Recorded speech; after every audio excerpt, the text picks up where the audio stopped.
बेगूसराय के मंच से गृह मंत्री अमित शाह ने कुछ ऐसा कह दिया जो तेजस्वी यादव को नागवारा गुजरेगा और साथ ही साथ उन्होंने आरजेडी कार्यकर्ताओं में फूट डालने का भी पूरा इंतजाम कर दिया। अब क्या है पूरा मामला, क्या है पूरा माजरा, सब कुछ से आपको रूबरू कराऊंगा, लेकिन उससे पहले मेरा परिचय जान लीजिए। मेरा नाम है रजत और आप जनता जंक्शन देख रहे हैं। आपको बता दूं कि गृह मंत्री अमित शाह का बिहार दौरा शुरू हो गया है और इनको राजनीति का चाणक्य बताया जाता है। बताया जाता है कि भाजपा का काम अगर कहीं पे ना बन रहा हो तो वहां पे अमित शाह को भेज दिया जाए। अमित शाह के बारे में तो लोग ये भी कहते हैं कि भाई अगर आबादी भी ना हो, कोई सीट भी ना हो, वहां भी अपनी सरकार अमित शाह बना लेते हैं। और ऐसे में जब बिहार में विधानसभा का चुनाव है और पूरे देश का ध्यान सिर्फ बिहार पे टिका हुआ है, तो अमित शाह का आना लाजमी था। अमित शाह ने भी पूरा जोर आजमाइश किया और बेगूसराय में पहुंच के तेजस्वी यादव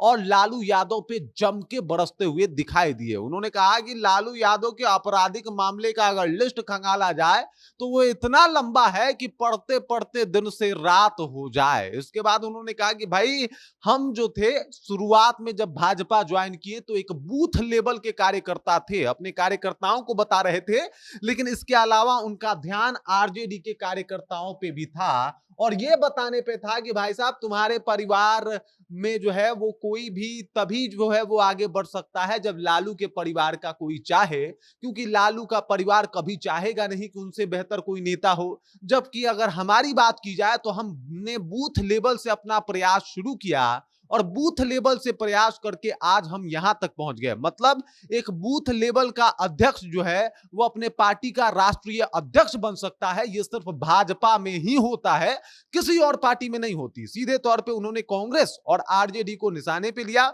और कहा कि भाई ये सब कुछ वहां संभव ही नहीं है, ये सब कुछ हमारे यहां होता है। और ये बात हम लोगों ने कई दफा प्रूव भी किया है। ये सब कह के वो आरजेडी कार्यकर्ताओं को बस इतना बताने की कोशिश कर रहे थे कि जिस तेजस्वी यादव के लिए आप तमाम प्रयास कर रहे हैं, आपको ज्यादा कुछ वहां पे अहमियत नहीं मिलने वाला, क्योंकि मुख्य मुख्य चीजें तो लालू परिवार को ही मिलेगी आरजेडी में रहते हुए। इस तरीके से जो है गृह मंत्री अमित शाह ने वहां पे माहौल बना दिया और शायद इन्हीं बातों की वजह से उनको राजनीति का चाणक्य कहा जाता है। शायद इन्हीं बातों की वजह से अमित शाह की वाहवाही होती है और अमित शाह ने आके मतलब कार्यकर्ताओं को ही तोड़ने का काम कर दिया कि कार्यकर्ता बूथ लेवल पे ज्यादा मेहनत ही नहीं करेंगे तो रिजल्ट बेहतर नहीं आएगा। इसके अलावा उन्होंने कहा कि इस बार चुनाव का जो रिजल्ट सामने आएगा उसके बाद तेजस्वी यादव कभी चुनाव लड़ने का नाम नहीं लेंगे। ये अमित शाह का बयान है बकायदा कि तेजस्वी यादव कभी चुनाव लड़ने का नाम नहीं लेंगे। इस बार का रिजल्ट ऐसा होगा और 200 प्लस सीटें तो हम लोग को आ रही है। बाकी 43 सीटों में देख लिए निर्दलीय हैं, बाकी उनके महागठबंधन के तमाम साथी हैं और स्वयं तेजस्वी यादव की पार्टी है, तो वो लोग अपना देख लें कि उसमें क्या क्या मैनेज करना है। बाकी 200 तो हम लेके आ रहे हैं। इस तरीके का दावा आके गृह मंत्री अमित शाह ने किया है।